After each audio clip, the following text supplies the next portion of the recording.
अस्सलाम वालेकुम, ईशा सुलेमान है। आज हम स्टार्ट करने लगे एक्सरसाइज नंबर 3.2। 3.2 एक्सरसाइज स्टार्ट करने से पहले आपको कुछ चीज़ें समझ आने की या कुछ चीज़ें रिमेंबर करने की ज़रूरत है। वो ये है कि हमने 3.1 जो स्टार्ट की उसके अंदर हमने बाय डेफिनेशन मेथड पढ़ा। बाय डेफिनेशन मेथड के हमारे 4 स्टेप्स हैं। उन 4 स्टेप्स से हम इम्प्लीमेंट करते हैं और आंसर निकाल लेते हैं, which is average rate of change. अब जो हम लोग क्वेश्चन सॉल्व करेंगे, अब हमें बाय डेफिनेशन या फर्स्ट प्रिंसिपल लगाने की ज़रूरत नहीं है। हमारे पास कुछ स्टैंडर्ड फार्मूलाज हैं, हम उन फार्मूलाज के थ्रू इन सारी वैल्यूज़ को कैलकुलेट कर सकते हैं। अगर तो क्वेश्चन के ऊपर बाकायदा मेंशन है use the question by using first principle, तो फिर तो आपको वही 4 स्टेप्स करने पड़ेंगे। बट अगर क्वेश्चन में सिर्फ लिखा हुआ है फाइंड द डेरिवेटिव, ठीक है, find F prime of x, derivative कुछ भी, तो आप लोगों ने आपकी मर्ज़ी आप फर्स्ट प्रिंसिपल भी लगा सकते हो और आप ये डायरेक्टली फार्मूलाज भी यूज़ कर सकते हो। अब मैं 1 बाय 1 आपको फार्मूलाज बताती हूँ और फिर हम पूरी एक्सरसाइज के अंदर इन सारे फार्मूलाज को इम्प्लीमेंट करेंगे। सबसे पहला D by D x of x, कहीं पर भी सिर्फ और सिर्फ अकेला एक्स है और उसका आपको डेरिवेटिव लेना है, तो आप क्या लिख दोगे 1। Derivative of x is always 1। अब अगर डेरिवेटिव एक्स के साथ एक और कोई नंबर है, ये कांस्टेंट नंबर है, फॉर एग्जांपल 2, -6, 10, तो डेरिवेटिव जब अप्लाई करेंगे तो जो ये वाला एक कांस्टेंट है सिर्फ उसी का आंसर आ जाएगा, उसी नंबर को हम डेरिवेटिव का आंसर लिख लेंगे। ठीक है, ये सिर्फ एक्स के लिए, इसके अलावा कुछ और होगा वो हम और पढ़ेंगे। फिर अगर सिर्फ और सिर्फ कोई कांस्टेंट लिखा हुआ है, सी कांस्टेंट को डिनोट करता है, अगर सिर्फ और सिर्फ कोई कांस्टेंट लिखा हुआ है यानी कि 3 का डेरिवेटिव, 10 का डेरिवेटिव, तो वो हो जाएगा 0। अगेन कांस्टेंट का डेरिवेटिव 0, एक्स का डेरिवेटिव 1 और एक्स के साथ वाला जो नंबर है उसका डेरिवेटिव वही साथ वाला नंबर, ये 3 हो गए। जब आप ये कर लोगे उसके बाद जब हम डेरिवेटिव्स अप्लाई कर रहे होंगे तो ऐसा हो सकता है ना 2 फंक्शन इकट्ठे लिखे हुए हों। कैसे? ऐसे 2x + 5 का डेरिवेटिव लें, तो एक फंक्शन ये, एक फंक्शन ये है, तो बजाय इसके कि हम कलेक्टिवली भी ले सकते हैं, वो आगे हम फर्दर लेंगे भी, बट ये रूल है कि ये दोनों पे स्प्लिट हो जाता है। कैसे? d by D x of 2x लिखा जाएगा और d by D x of 5। अच्छा, अब इन दोनों को सॉल्व करना है। इनमें से देखें x के साथ कोई कांस्टेंट नंबर है, ये इस रूल के मुताबिक क्या आंसर आना चाहिए 2। 5 बिल्कुल कांस्टेंट है तो इसका डेरिवेटिव 0। ठीक है, ऐसे चीज़ें चलती हैं। अब अगर x की पावर कुछ और है, 1 के अलावा कुछ भी है, पॉजिटिव, नेगेटिव, फ्रैक्शन, कुछ भी, तो हम ये रूल यूज़ करते हैं। इसका नाम है पावर रूल, यानी कि पावर्स के ऊपर जो भी पावर है उसको एज इट इज़ लिख दें, जो भी पावर है उसको एज इट इज़ लिख दें, और जो फंक्शन यहाँ पर गिवन है उसकी पावर में से एक नंबर माइनस कर दें। फिर जो भी ये फंक्शन है उसका डेरिवेटिव भी ले लें। हाँ, अगर सिर्फ x है तो बेशक मत लें क्योंकि x का डेरिवेटिव तो 1 ही होता है, बट हो सकता है ना कि सवाल ऐसा हो d by D x of x + 6 की पावर 10, तो हमें x + 6 का अगेन डेरिवेटिव लाजमी लेना है। ठीक, फिर अगर हमारे पास 2 फंक्शन आपस में मल्टीप्लाई होके आ जाएं तो उस फंक्शन का नाम है प्रोडक्ट रूल। नाम से पता चल रहा है कि 2 चीज़ें मल्टीप्लाई हो रही हैं। प्रोडक्ट रूल कैसे सॉल्व होता है? कोई भी एक फंक्शन आप डिसाइड कर लें, उसको एज इट इज़ रखें और दूसरे वाले का डेरिवेटिव ले लें, फिर प्लस, यहाँ प्लस आना लाजमी है। ठीक है, फिर दूसरे वाले फंक्शन को एज इट इज़ रखें और पहले का डेरिवेटिव ले लें। ठीक है, आप किसी भी 2 फंक्शन में से एक को फिक्स करके दूसरे का डेरिवेटिव लें, फिर दूसरे को फिक्स करें और फर्स्ट का डेरिवेटिव लें। अब अगर 2 फंक्शन आपस में डिवाइड भी हो रहे हैं तो उस रूल का नाम होता है कोशेंट रूल। क्या नाम है उसका? Quotient rule. कोशेंट रूल से हम क्या करते हैं, अगर आपको आसान से याद करवाना बताऊं, तो जो नीचे वाला फंक्शन है g ऑफ x, उसका स्क्वायर एज इट इज़ लिख लें। जो भी फंक्शन गिवन है उसका स्क्वायर ले लें। फॉर एग्जांपल अगर x + 2 की पावर 10 गिवन है तो x + 2 की पावर 10 का स्क्वायर लेना है। ठीक है, ओके। जो भी फंक्शन गिवन है उसका जब स्क्वायर लिया उसको एज इट इज़ लिख दिया, जो भी यहाँ पे स्क्वायर लिया उसको एज इट इज़, जो रह गया फंक्शन ऊपर वाला उसका ले लेंगे डेरिवेटिव। फिर माइनस का साइन, कोशेंट रूल में हमेशा नेगेटिव साइन आता है, प्रोडक्ट रूल में हमेशा साइन पॉजिटिव आता है। ओके जी, अब एफ ऑफ एक्स का हमने डेरिवेटिव ले लिया था ना, इसको एज इट इज़ रखा और जी ऑफ एक्स का डेरिवेटिव ले लिया। सो ये थे हमारे कुछ बेसिक से फार्मूलाज, ये हमारा थ्रू आउट द चैप्टर, और डेरिवेटिव जब जब हम पढ़ेंगे ये चीज़ें यूज़ होंगी। फर्स्ट प्रिंसिपल ऐसा यूज़ नहीं होता क्योंकि उसको ज़्यादा प्रेफर नहीं किया जा रहा होता। स्टूडेंट्स मोस्टली इन्हीं फार्मूलाज के थ्रू सॉल्यूशन ले आते हैं क्योंकि उसमें हमारे पास स्टेप्स बहुत ज़्यादा लेंथी हो जाते हैं। ओके, सो एक बार रिवाइज कर लें। उस साइड से x का डेरिवेटिव 1, x के साथ अगर कोई नंबर आ रहा है, कोई भी कांस्टेंट नंबर आ रहा है, सो वही नंबर उसका डेरिवेटिव होता है। किसी भी कांस्टेंट का डेरिवेटिव 0। दो फंक्शन ऐड या सब्ट्रैक्ट हो रहे हैं वो सिंपली अलग अलग हो जाएंगे। पावर में कुछ भी है तो पावर नीचे, पावर में से एक नंबर माइनस और उसी फंक्शन का डेरिवेटिव। दो फंक्शन मल्टीप्लाई हो रहे हैं, first as it is, second का derivative, second as it is, first का डेरिवेटिव। क्वोशिएंट रूल, नीचे वाली टर्म का स्क्वायर एज इट इज, जो फर्स्ट फंक्शन है उसका डेरिवेटिव, माइनस फिर फर्स्ट एज इट इज और सेकंड का डेरिवेटिव। सो ये थे हमारे रूल्स। अब हम एक्सरसाइज स्टार्ट करते हैं। Question number 1 part A. हमने इसमें दो चीज़ें निकालनी है, f(x) plus g of x और f(x) minus ji of x. इनका हम लोगों ने डेरिवेटिव कैलकुलेट करना है। अच्छा जी, हमने अभी तक जो डेरिवेटिव के लिए पढ़ा था वो limit del y upon del x वो सब पढ़ा है। एक चीज़ और याद रखिएगा, अगर f प्राइम ऑफ x भी लिखा आता है, ये प्राइम भी डिनोट करता है कि आप डेरिवेटिव ले रहे हो, ठीक है। अच्छा जी, सबसे पहले f(x) plus g of x, दोनों वैल्यूज ऐड कर देते हैं। 3x plus 7 plus 6x square plus 2x minus 3, 3 और 2 5x, 7 माइनस 3 4। इसको अरेंज करके लिख लें। अरेंज करने से ज़रूरी तो नहीं है बट कर लें तो अच्छी बात है। अब हम इस पर क्या अप्लाई कर देंगे, derivative. So D by D x of 6x square 5x plus 4। Now आपको ये बात बताई थी, अगर फंक्शंस ऐड हो रहे हैं और बाहर होल कलेक्टिवली डेरिवेटिव है तो डेरिवेटिव स्प्लिट हो जाता है। So D by D x of 6x square, D by D x of 5x, D by D x of 4। Okay जी, 6x स्क्वायर, 6 एक कांस्टेंट है, इसको तो हम एज इट इज लिखते हैं। x स्क्वायर पे क्या आएगा, x स्क्वायर कौन सा रूल होगा, पावर रूल।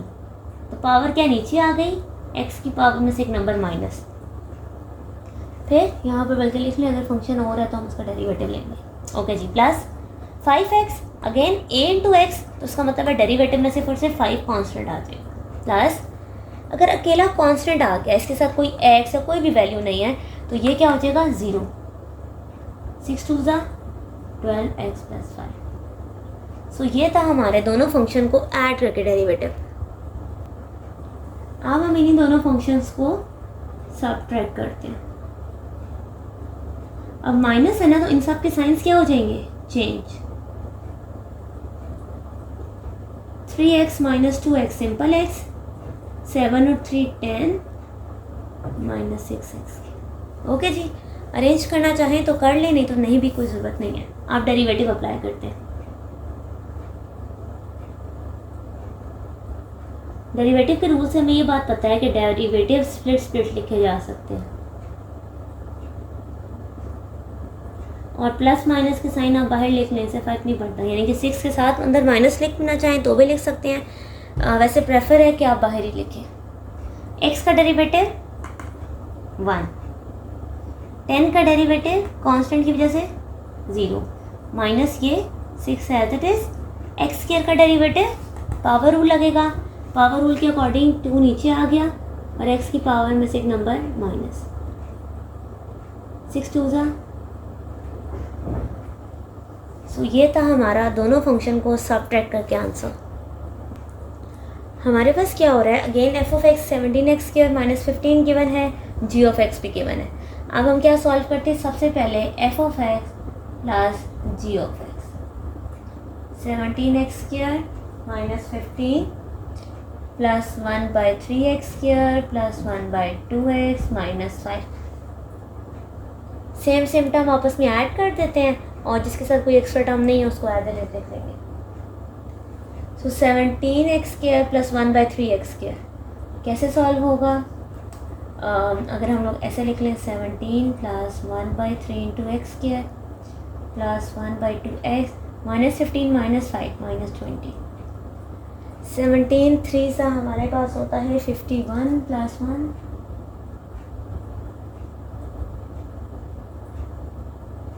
होगा जी 52/3 एक्स स्क्वायर 1/2x माइनस 20। अब हम इस पर क्या अप्लाई कर देंगे, derivative. So d/dx of 52/3x², d/dx of 1/2x, d/dx of 20। Okay जी, 52/3 तो एज इट इज़। x² का डेरिवेटिव लेना है, 2 एज इट इज़, x की पावर में से एक नंबर माइनस 1/2 इंटू एक्स, सो 1/2, 20 कॉन्स्टेंट की वजह से 0, 52 2 ज़ा 104/3x। So this is a required answer of addition. Now f of x minus g of x, 17x² minus 15, minus है ना तो तीनों के साइन क्या हो जाएंगे, चेंज। ओके जी, एक्स के वाली टर्म्स -15 + 10 -10 + 5, ओके। 17 3 ज़ा 51, 51 -1 divided by 3, so it will be like 50/3x², 1/2x minus 10। अब इस पे क्या अप्लाई कर देंगे, डेरिवेटिव।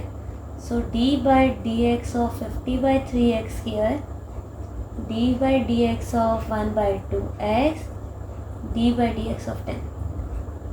50/3 तो एज इट इज़ आ गया, x² का डेरिवेटिव 2 एज इट इज़ नीचे आ गया, x की पावर में से 1 नंबर माइनस 1/2, ये हमने पढ़ा ना, इसका ये नंबर होता है, माइनस कांस्टेंट का डेरिवेटिव 0। सो 53 ज़ा 5 2 ज़ा 52 ज़ा 100, कांस्टेंट का डेरिवेटिव 0 था, ठीक है। So this is our required answer. Part number C, f of x given है x³ - 3/2, ji of x given है 3x³ - 4x + 2। सबसे पहले इन दोनों को ऐड करते हैं।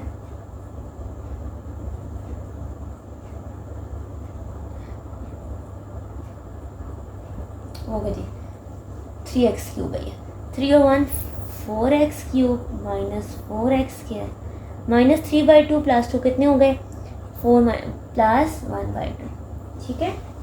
अब हम इस पे क्या अप्लाई कर देंगे, derivative. So d/dx of 4x³, d/dx of 4x², d/dx of 1/2, 4 as it is. x³ का अगर डेरिवेटिव लेना है सो 3 नीचे आ जाएगा और x की पावर में से एक number minus 2 as it is, x की पावर में से एक नंबर, कांस्टेंट का डेरिवेटिव 0। 4 3 ज़ा 12x², 4 2 ज़ा 8x, चाहें तो कॉमन ले सकते हैं, बट दोनों आंसर करेक्ट है, ठीक है। सो अब हम इनको सब्ट्रैक्ट करते हैं। Part number D, F of X 4x³ - 5x, G of X 3/5x² - 2x। Okay जी, इन सब को हम क्या करते हैं, ऐड करते हैं। सो 4x³ - 5x + 3/5x² - 2x। सिर्फ ये दो टर्म सॉल्व हो सकती है, -5 और -2, -7x। इस पे क्या अप्लाई कर देते हैं, डेरिवेटिव।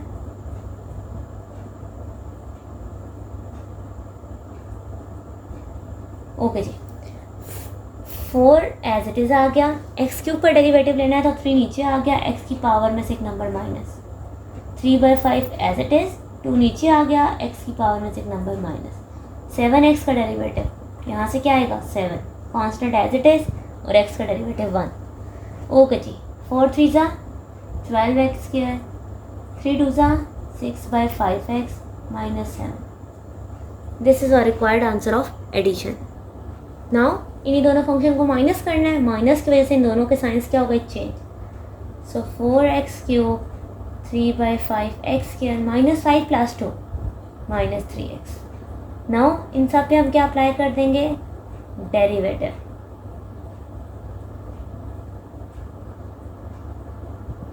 चलें जी, 4 एज इट इज़, x³ का डेरिवेटिव क्या होने वाला है, 3 एज इट इज़, x की पावर में से एक नंबर माइनस, x क्या है 2 एज इट इज़, x की पावर में से एक नंबर माइनस 3x का डेरिवेटिव 3, 4 3 ज़ा 12x² 6/5x - 3।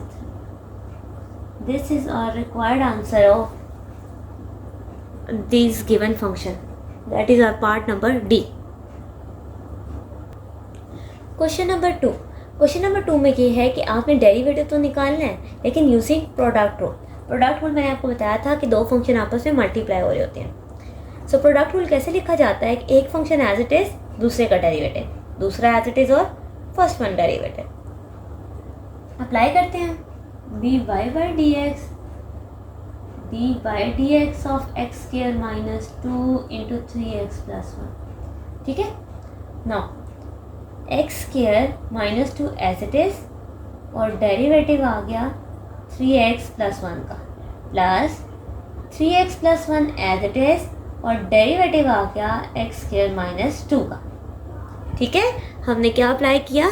Product rule.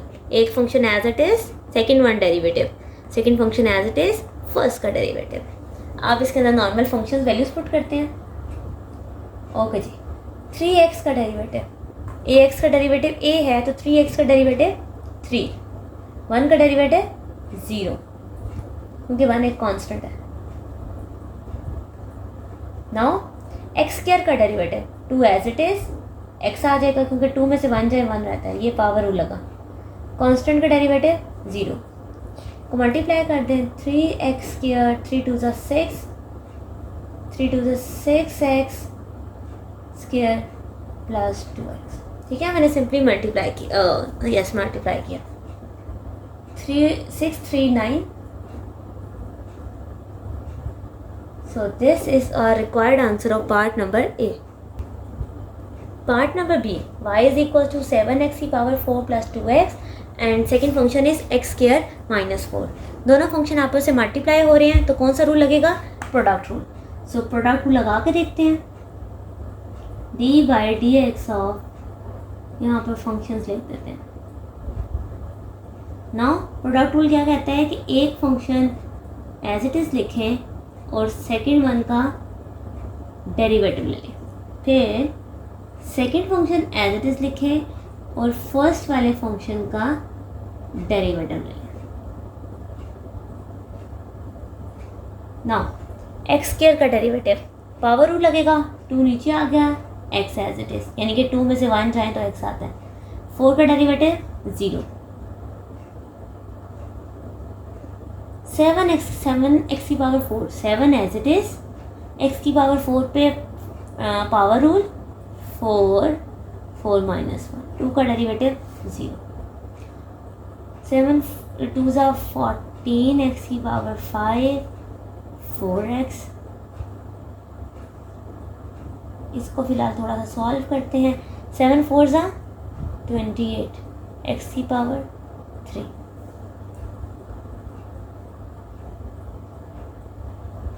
28x cube जब x स्क्वायर से मल्टीप्लाई होगा तो हमारे पास क्या आ जाएगा? 28x की पावर 5 माइनस 28 4 ज़ा 8, 4 ज़ा 32, 11, सो 112x क्यूब।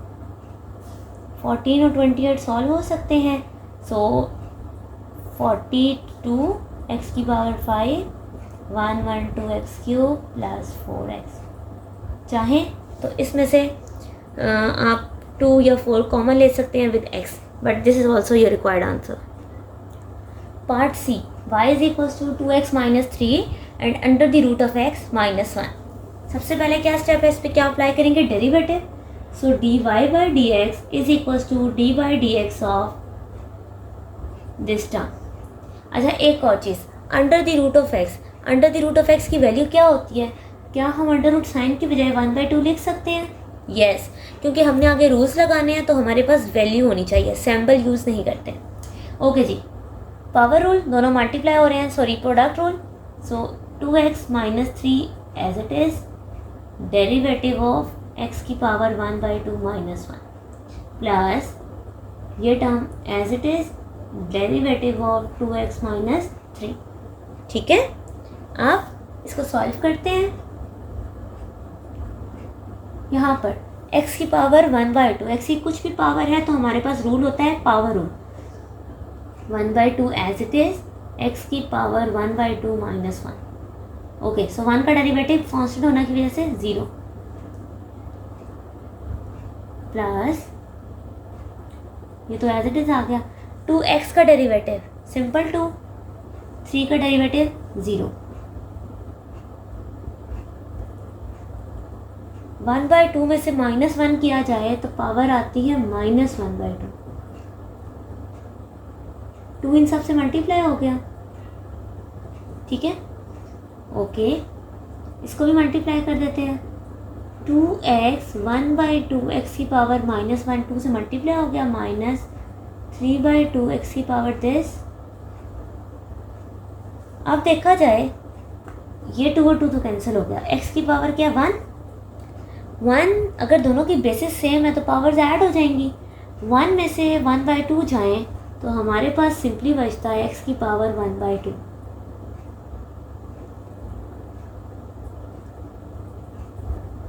सो फर्स्ट और थर्ड सेव किया जा सकता है, ऐड किया जा सकता है, 2 और 1 कितना हो गया 3।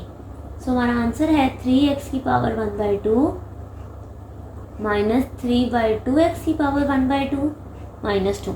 अब ये यहाँ पर माइनस में टर्म थी ना, नीचे लिखें तो प्लस में हो जाती है। सो आप ऊपर या नीचे दोनों तरफ लिख सकते हैं, but this is our required answer of part number C. Part number D, दोनों फंक्शन आपस में मल्टीप्लाई हो रहे हैं तो हमारे पास कौन सा रूल लगने वाला है, प्रोडक्ट रूल। एक दफ़ा फंक्शन एज इट इज लिख लेते हैं। ओके जी, प्रोडक्ट रूल के अकॉर्डिंग पहला function as it is, second का डेरिवेटिव। सो हम एक काम करते हैं, साथ साथ वैल्यू भी लिख लेते हैं, ठीक है।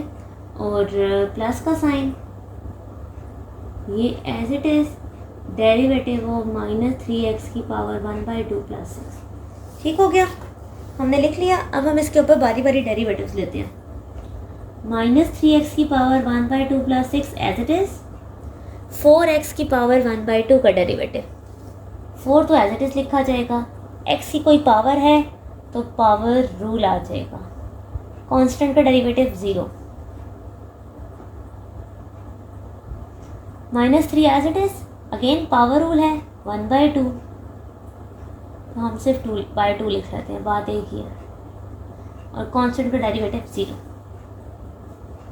2 1s are 2 2s are, so -3x की पावर 1/2 + 6 इंटू 2x की पावर -1/2 प्लस 4x की पावर 1/2 - 2 -3/2x की पावर -1/2। अब इनको आपस में सिंपली मल्टीप्लाई करते हैं और आंसर देखते हैं।